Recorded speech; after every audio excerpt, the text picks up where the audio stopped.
asteroid was coming towards Raleigh, you know, and it was reported, and so everybody knew it was coming. So at my work,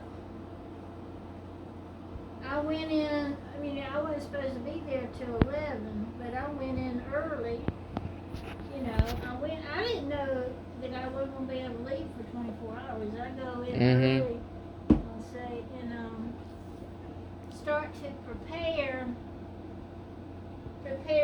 for what I know is going to be a long night, because with my ESP and everything, I said I knew it was going to hit, and knew it was going to be bad. So when I got there, we had a generator. So we had one of the maintenance men that was in charge of the generator come out and check the generator and turn it on. He said, I'm going to go ahead and turn it on. Then if we need it, it'll already be on. So some people had come out early. And I helped the administrator or the DON or whatever. They took masking tape and taped up the windows. So the windows, you know, if a strong wind came, it wouldn't break the windows and glass come in, you know, towards the patients. So even though we had curtains, if a big piece of glass broke, it could have come in and the glass could have gone on the patient, you know. So we taped up the windows with masking tape. And a lot of the doors were sliding doors, I remember. We taped them up.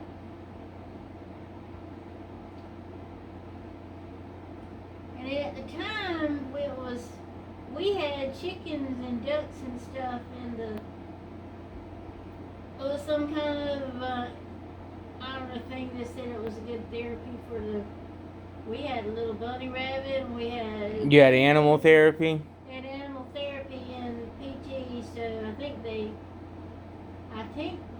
did something with the animals. They decided they shouldn't be there, and somebody took them home or something. Well, from what I heard you told me about Hurricane Fran, where it was just like, I went in early, yeah, was prepared, and then everybody left except for one person. Everybody was starting to leave, and then they acted like they were going to leave me. I was on one side of the building, and they were going to leave me there by myself. And I said, no, you're not, you know. I thought somebody volunteer was saying they were all leaving, and finally this other nurse was getting ready to leave. He said, well, my wife said for me to come home, and I'm going to have to leave, and I'm sorry, John. And so he would have left you there by yourself. And I said, Lord, I said, I know this is not going to be good. Fucking coward. Do not let him. I said, I was praying. This talking about me praying. I said, Lord, I said, do something. Like on the blood of Jesus, I don't want to be left here alone. And you know what the fuck happened? What? Lightning came in and struck right in front of him and struck his truck, I think. And then he comes out pale as a ghost, and he said, well, the Lord told me not to leave you. Plus, lightning struck my truck. I don't know if it broke his windshield or not, but anyway. Or maybe lightning struck a telephone pole. So he decided to stay with you. God struck his fucking truck. And he turned around and said, well, I'm coming back to be with John, with you, John, and we're going to make it through tonight. Right. I would have been up Fuck Creek if something had happened. But that's the story right there. It is. The Lord said, no, you're not leaving John tonight. He about struck him down with lightning. He struck his truck down so he couldn't leave. Yeah. Hell yeah. I mean, I remember you told me you gave the patients like sleeping pills or something, so they wouldn't. Yeah. I mean, I wouldn't tell nobody that, but hell yeah, I gave who had sleeping pills. I gave them sleeping pills. If they had a nerve pill, I gave them a nerve pill. I knew that it was going to be a bad storm, and when somebody with Alzheimer's get scared, like if they struck lightning was right near them, they'll get up and try to run out of the facility. And I had, I'm sure, 60 patients they decided I should have. I wonder if 20 of them decided they're going to get up and run outside. Right. Damn right I gave them sleeping medication. Because there's only two of you in the whole building. with 120 patients, right? If not Something more. like that. So, yeah, I don't blame you. I mean, that makes sense because you can't handle even 20 people by yourself getting out of their bed and running around and shit. So, yeah, I mean, that makes sense. And so it was you and him. And when did other people come in for Hurricane Fran? In the 7, 8 in the morning? 9, 10? When did other people come in?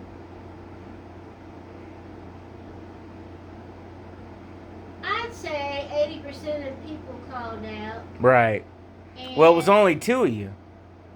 But, okay. okay, I was there 24 fucking hours. Mm-hmm. Oh, what it was it wasn't all that they called out. It was that I said that lightning struck and a lot of trees, and the wind was so bad it just toppled over trees. Yeah. Well, there on Planters Walk, there was a lot of tall trees, and they just all toppled over.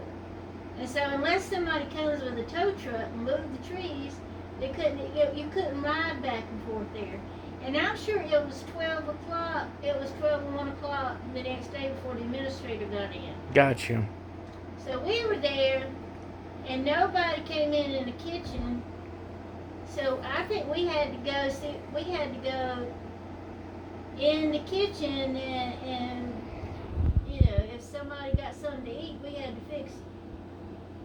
Give them cereal, cereal or whatever you didn't have to cook, or sandwiches or something. Yeah. So it was only you and the other guy until when? That's what I'm trying to tell you. I'd say 1 o'clock the next day. God damn. 1 o'clock the next day. So what if both of you did leave? I mean, realistically, Now, I mean, I don't think there were 2 nurses.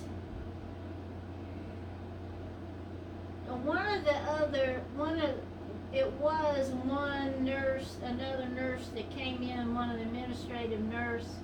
Their husband worked for law enforcement or whatever. She brought him. She came in about 5 o'clock in the morning. Mm-hmm. Yeah, after it had hit.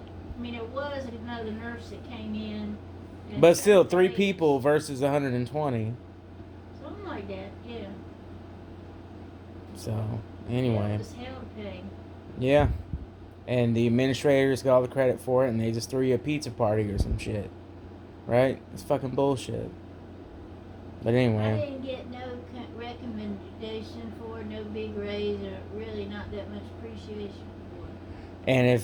And if you had agreed to leave, nobody would have been in there, and probably somebody could have died. A lot of people knew it was a bad storm and called out at me. Oh, at night in the building, there's usually 4 nurses. Mm-hmm. And they're not supposed to. It's supposed to always be at least 4 nurses in the building. But see, at night they don't have that many. Just like at Cary Health, they don't have as many nurses at night as they do during the day or whatever. Anyway, so, but yeah, if you had left and the other guy had left and nobody had been in there, it wouldn't have been good. That's what I'm trying to get at. And then the roads were blocked. Mm-hmm.